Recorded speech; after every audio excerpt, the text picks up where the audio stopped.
हाँ जी क्लास 6 आज पढ़ेंगे हम पाठ 14 संज्ञा। संज्ञा क्या होती है? हम थर्ड फोर्थ फिफ्थ क्लासों में पढ़ते आ रहे हैं, ठीक है, कि संज्ञा होती क्या है। तो आज फिर बता दूं, संज्ञा होती है जो भी हमारे चारों ओर आसपास जितनी भी वस्तुएं हैं, चीजें हैं, ठीक है, व्यक्ति है, उन सब का क्या है, कोई ना कोई नाम होता है। वो नाम ही क्या है, संज्ञा है, ठीक है। तो परिभाषा क्या होगी? किसी व्यक्ति, वस्तु, स्थान, प्राणी या भाव और गुण, जो गुण होते हैं, भाव का मतलब गुण ही हुआ, ठीक है, तो उसके नाम का बोध कराने वाले शब्दों को संज्ञा कहते हैं। क्योंकि गुण और भाव जो होते हैं हम महसूस करते हैं, उनको हम छू नहीं सकते हैं, ठीक है।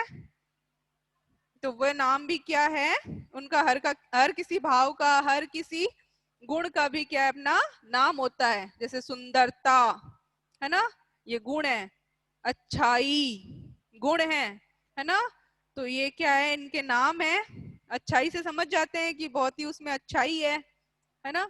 तो ये क्या है, गुण है, भाव है, इनके नाम को भी क्या है, संज्ञा कहा जाता है। जैसे कोलकाता में ईडन गार्डन है। कोलकाता एक स्थान का नाम है, ईडन गार्डन स्थान का नाम है, जगह और स्थान का नाम दिया हुआ है, ठीक है। तो जगह और स्थान का नाम होने से संज्ञा है। ज्ञानोदय हिंदी की पुस्तक है। तो ज्ञानोदय नाम है पुस्तक का। तो नाम कोई भी वस्तु हो, कोई भी व्यक्ति हो, नाम है तो वो चीज क्या है, संज्ञा है।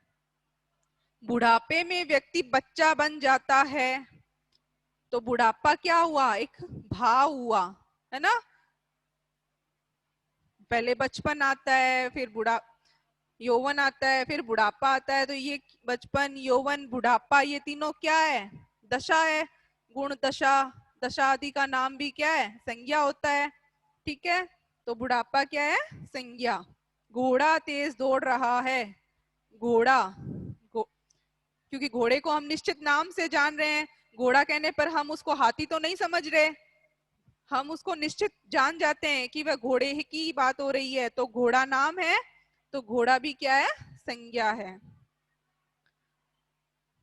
इसी तरह आगे पढ़ेंगे हम, संज्ञा को कितने भागों में बांटा गया है। जैसे ही वस्तु देखी हमने, व्यक्ति देखा, भाव देखा, इनके नाम क्या है, संज्ञा होते हैं। तो उसके आधार पर इसको 3 भागों में बांट दिया गया है। कौन कौन से?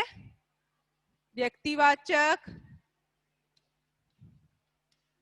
व्यक्तिवाचक संज्ञा,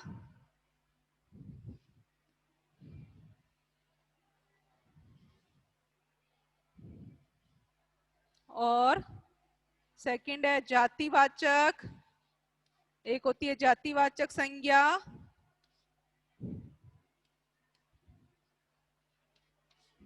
और एक होती है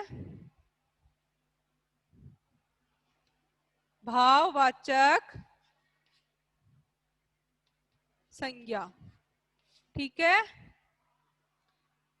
संज्ञा 3 प्रकार की होती है। कभी भी पूछा जाए संज्ञा कितने प्रकार की होती है, संज्ञा 3 प्रकार की होती है। 3 भेद बताए हैं संज्ञा के, व्यक्तिवाचक, जातिवाचक और भाववाचक। जिसमें से हम पहले व्यक्तिवाचक के बारे में समझते हैं कि क्या होता है व्यक्तिवाचक संज्ञा। इसमें कौन कौन सी संज्ञा, कौन कौन से नाम, वस्तुएं आती हैं, ठीक है। व्यक्तिवाचक संज्ञा जो शब्द, जो भी संज्ञा शब्द है ना, वो हमें किसी विशेष, विशेष मतलब निश्चित व्यक्ति, वस्तु, स्थान या प्राणी के नाम का बोध कराए, एकदम निश्चित बोध कराए कि उसका नाम यही है। अगर हिंदी की पुस्तक है तो वो ज्ञानोदय ही है ना।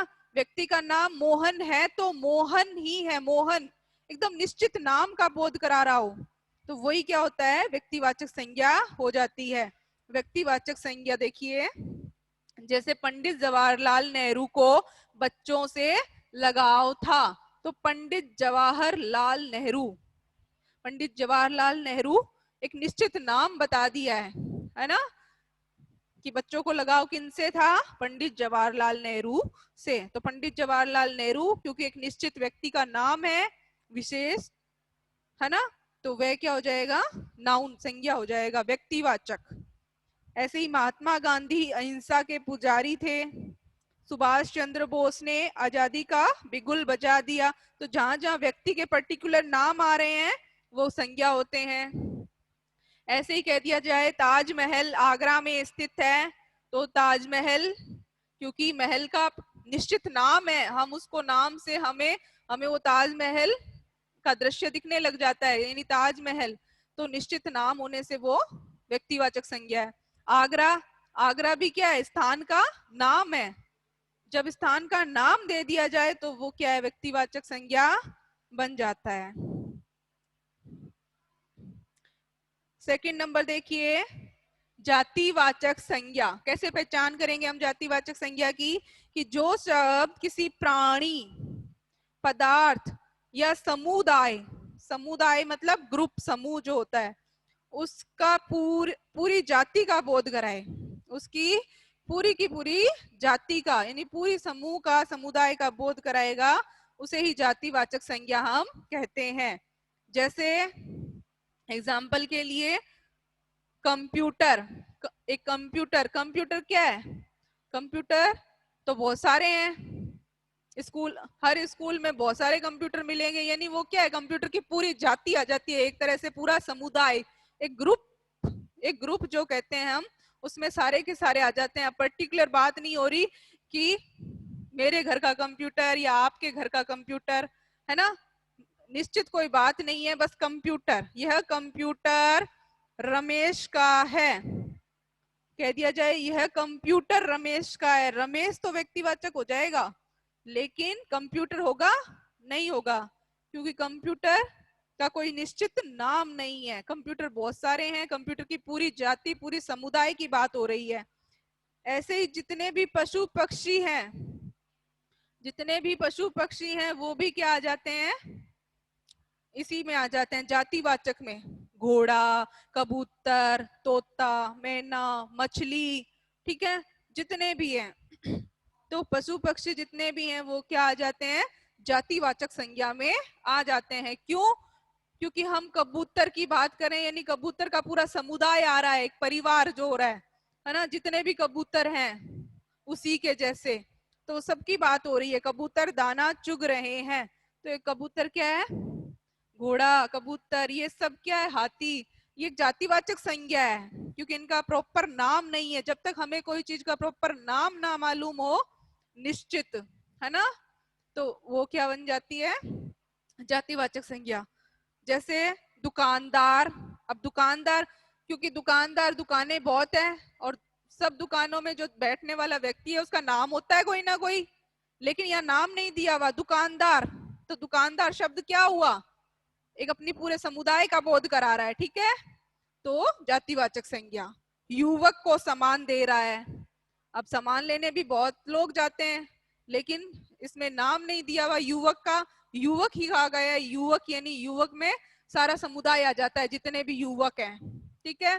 जैसे लड़का शब्द है, लड़की शब्द है ना, पुस्तक शब्द है, तो ये शब्द क्या है, अपनी पूरी जाति का बोध करा रहे हैं। जैसे मैं कह दूं मेज पर पुस्तकें रखी हैं, अब पुस्तक का कोई नाम नहीं है, तो नाम नहीं होने से बस पुस्तकें क्या है, एक ग्रुप का बोध करा रही है, अपन को पूरे समुदाय का बोध करा रही है। तो पूरा समुदाय, जब तक कोई प्रॉपर नाम ना हो, है ना, कोई चीज का, तो हम उसका पूरा समुदाय ही समझते हैं उसको, ठीक है।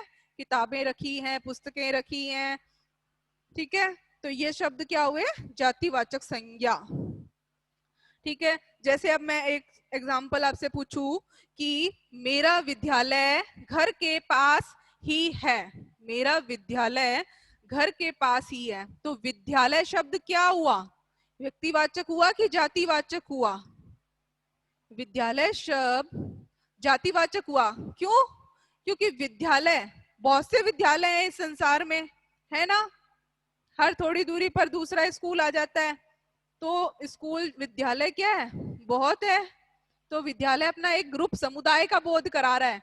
यदि इसमें निश्चित नाम दिया होता है ना कि BBS school, Jesus and Mary school, जो भी है विद्यालय का नाम दिया हुआ हो, तो नाम से वो व्यक्तिवाचक हो जाता है। नाम ना दिया हो, सिर्फ विद्यालय दिया हुआ हो, तो वो जातिवाचक रहता है। जैसे कह दूं कि हमें रोजाना फल खाने चाहिए, हमें रोजाना फल खाने चाहिए। फल शब्द क्या है, जातिवाचक है कि व्यक्तिवाचक है? फल। अब फल हमें पूरे समुदाय का बोध करा रहे हैं। कैसे? फल में सेब भी आ जाता है, आम भी आ जाता है, अनार भी आ जाता है, केला भी आ जाता है, जितने फल हैं सब आ जाते हैं। तो फल एक समुदाय का बोध करा रहा है हमें, ग्रुप का। तो फल क्या है? जातिवाचक संज्ञा है। हाँ, यदि मैं ये कह दूं कि मुझे आम बहुत पसंद है, मुझे आम बहुत पसंद है, तो आम क्या हो जाएगा?